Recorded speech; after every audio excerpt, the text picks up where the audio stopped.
Buenas noches, estás viendo TV PTS, el contrapunto del día en vivo y en directo. Son las 8:10 de la noche de hoy jueves. Desde que empezamos con nuestro canal venimos reflejando distintas luchas de resistencia de trabajadores a los despidos, como los de Iveco o los de Paraná Metal. Si miramos los números recientes, según un estudio de la consultora Tendencias Económicas publicado la semana pasada, la crisis financiera global ha causado en la Argentina el despido de 38.100 trabajadores y la suspensión de otros 128.772. Es decir, 38.100 familias de trabajadores que engrosan las filas de los desocupados en nuestro país y cientos de miles de suspendidos que se encuentran con un salario que es más o menos la mitad de lo que ganaban antes.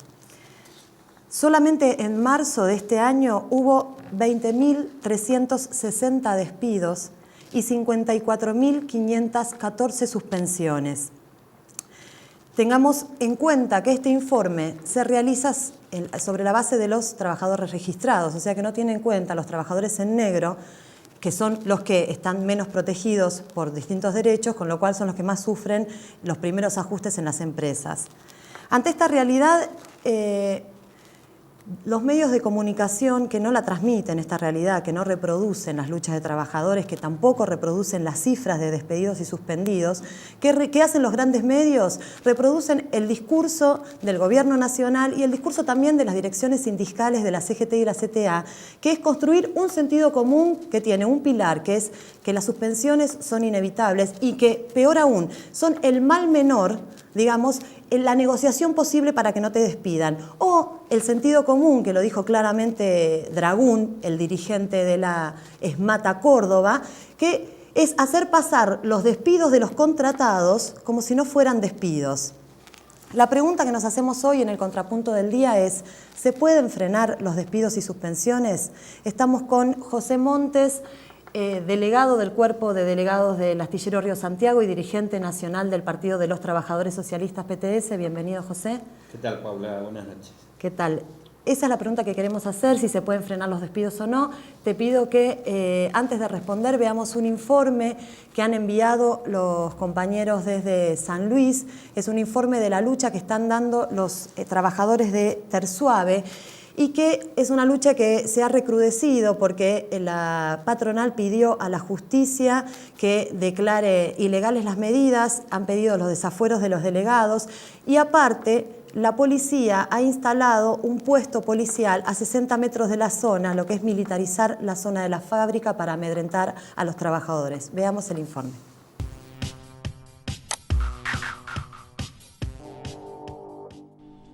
En marzo, la crisis en la industria suma 20.000 despidos y 50.000 suspensiones.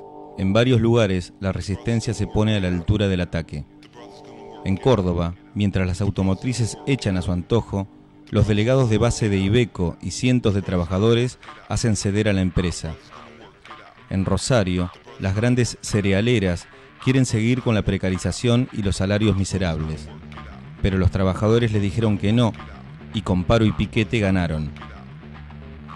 En Villa Mercedes, San Luis, el viernes 10, 3.000 obreros de importantes empresas pararon y cortaron la ruta en solidaridad con los obreros de Tersuave, que ya llevan 46 días de lucha contra el locao patronal y el despido de trabajadores. El corte en apoyo a Tersuave unió trabajadores de Arcor, de Lepian, Kraft, Indusnor, Danica, Metalcentro y Metalmecánica, Techin, Asindar, Pagoda, Singitex y Canon, todos del Parque Industrial Norte de Villa Mercedes, a los que se sumaron decenas de maestros que iban a escuelas rurales y el apoyo de camioneros y choferes de colectivos. La lucha de Tersuave, que conmueve a la región, se da contra un empresario que ganó millones y hoy, con la excusa de la crisis, despide y persigue trabajadores. El patrón, o en este caso el empresario, que es uno solo, el nombre de la empresa es el señor Roberto Torres. Habría que ver cuánto creció él y cuánto crecimos nosotros en 20 años. Te podemos contar que en enero se fabricaron 3.300.000 litros de pintura, con una producción regular. Lo que nosotros producimos en el mes, es decir, 3 millones de litros, es lo que Uruguay necesita para satisfacer en el año.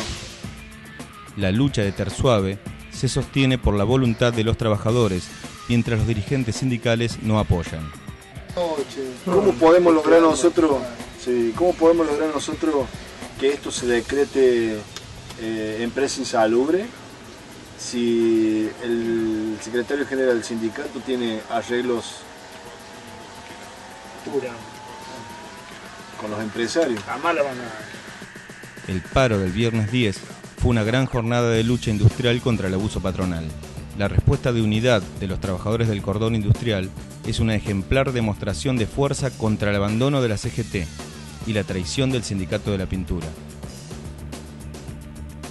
Los obreros de Tersuave son un ejemplo de lucha desde el 2005.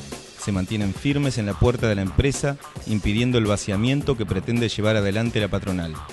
Siempre hay crisis y siempre la sufren los empresarios nada más, y nosotros la sufrimos día a día.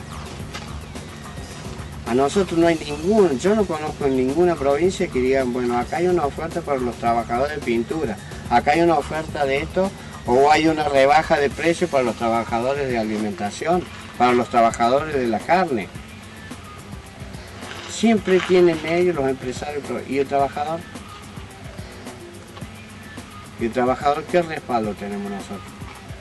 Los trabajadores, estudiantes, organizaciones sociales y políticas de todo el país debemos apoyar a los trabajadores de Tersuave para que triunfen.